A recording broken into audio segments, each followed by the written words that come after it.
Hey guys, I just wanted to briefly go through the AP exam guide. Maybe some of your other teachers have done that. So I'm just going to kind of quickly go through what I think is most important. And then one of my next videos, we'll talk about what I think your AP exam is going to be really based around. I'll send you another video that they sent out that gave a little bit of an idea as well. So I'm going to get myself out of the way here. So hopefully you have this packet, so I'm just going to go through the most important pages. What I feel, hopefully you got an e-ticket or you have this, your ID. If not, you should be getting an email either today or tomorrow. They said May 4th, they were supposed to send it out, so hopefully you're getting that. Our exam is May 18th at 4 p.m. So everyone across the country is taking it at the same time. So make sure you are ready to go by 3:30. You should be logging in a half hour before the exam to confer that everything works out and checks out. And then just kind of waiting around. Make sure you have all your stuff ready to go. So let's scroll down a little bit further. So what's really important about our exam is that you don't have to worry if you don't complete all parts of the questions. So you're going to have a pretty good chunk for question 1 and then a little bit of a smaller amount for question 2. If you do not complete every single part of question 1, they said it does not hurt you whatsoever. So they didn't tell us a minimum that you have to have, but do not fly through that first question thinking that you have to hit every single point.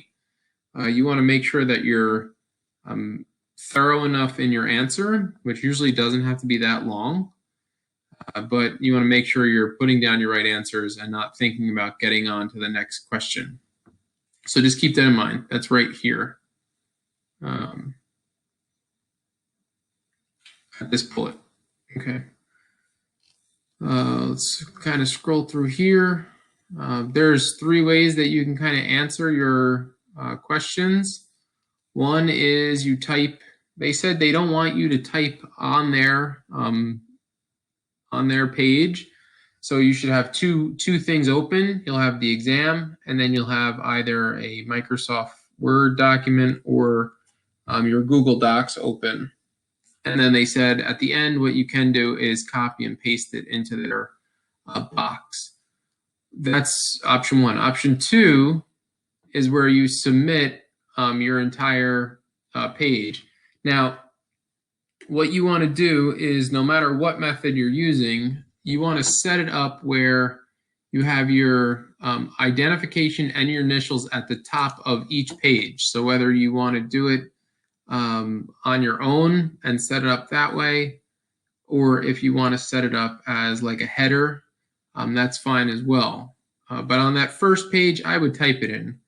Just make sure you have it there, so as you start going, it's there. But if you have a second and a third page, they said they kind of want it.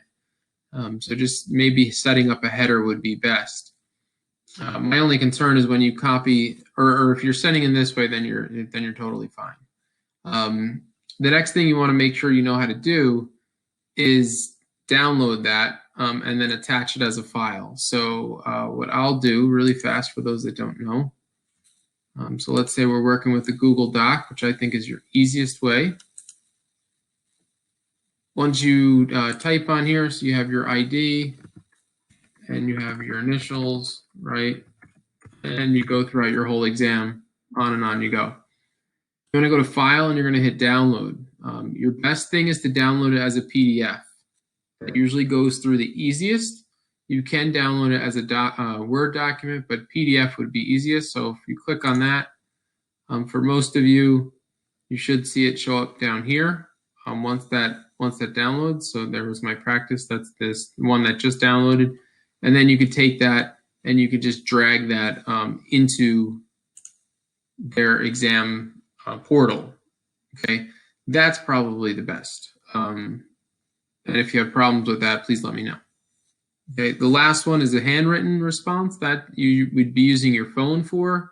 If you're doing that, you need to really make sure that you put your name and your initials and page number on the top of each page. You're allowed 5 photos per question. So if you're going to do that method, by all means, make sure you have all of your pages set up with that heading.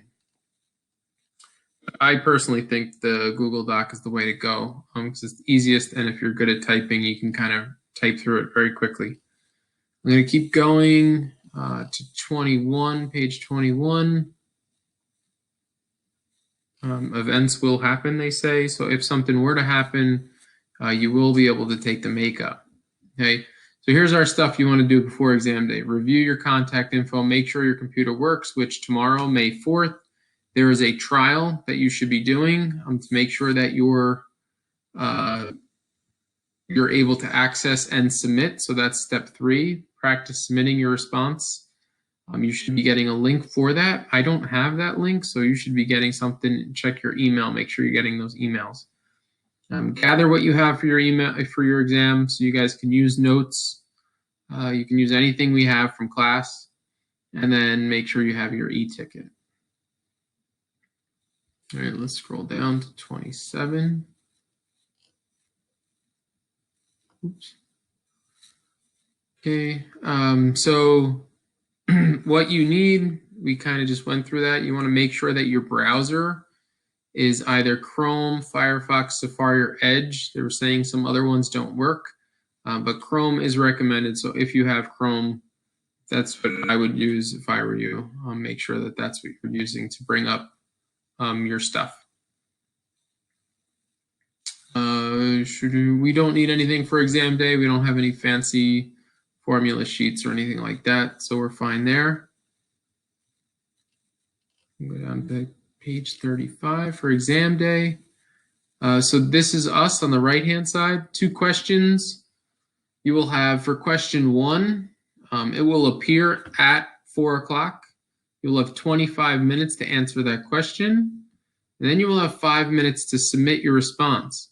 They have made it 1000% clear that if you do not submit within those 5 minutes, your question 1 will not count. You will get a 0 for it. There's nothing they can do about it, nothing we can do about it.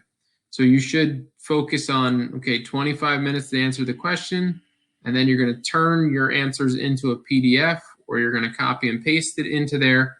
You're going to submit it, and then you're just going to wait for question 2 to start. Question 2 will start at 4:30 then. It will do the 25 minutes, then the 5 minutes. Everyone will start question 2 at the same time.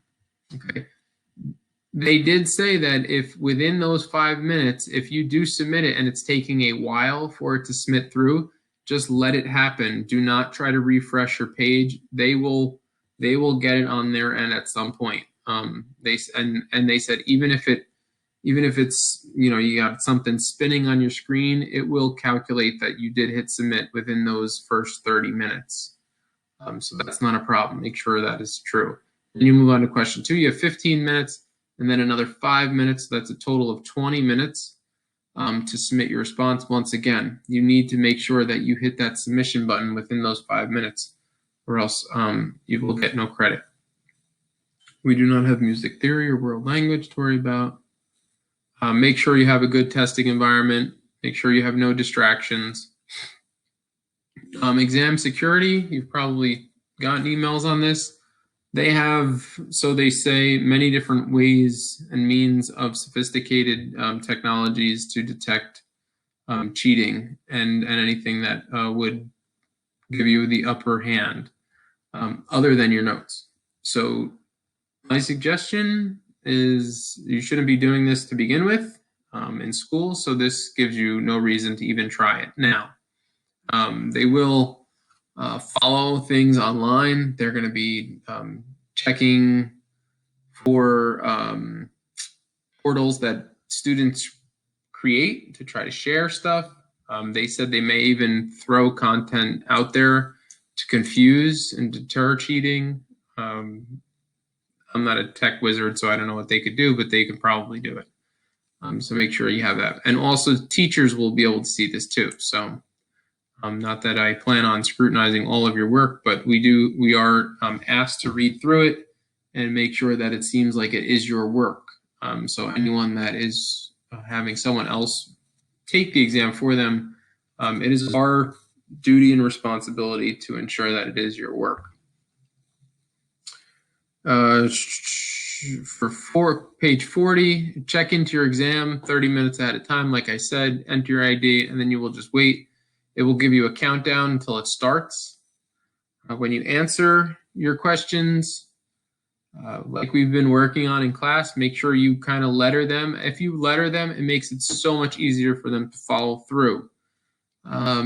They talked about annotation software. If you have it, you won't be able to use it, but you can print out the test once you get it. I guess you can print it out if you have a printer really close, and use that if you want to do that for notes too. But I think for us, it's just going to be a question by question basis.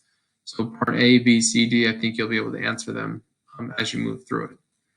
Last thing is your time. You're going to have this countdown going constantly, and it's going to give you the numbers in black, and then once you're within those last 5 minutes, it's going to tell you in red how much time you have to submit your work. So it'll be 30-minute countdown, I believe, or maybe start at 25, but I think they'll start at 30, and then once it gets in those last 5 minutes for submission, we'll go to red. Okay. Yeah, they didn't really talk about this too much. This might be 25, and this might be set at 5 minutes, so this will run down, and then this will start once that hits 0, and then you have those extra 5 minutes. Like I said before, make sure you submit on time. And so as it says here, if you don't click submit before the time runs out, your response will not count. And do not hit refresh at any point. That's about it. That's what I got from what they told us. And hopefully you have this. If you have any more questions, please feel free to reach out.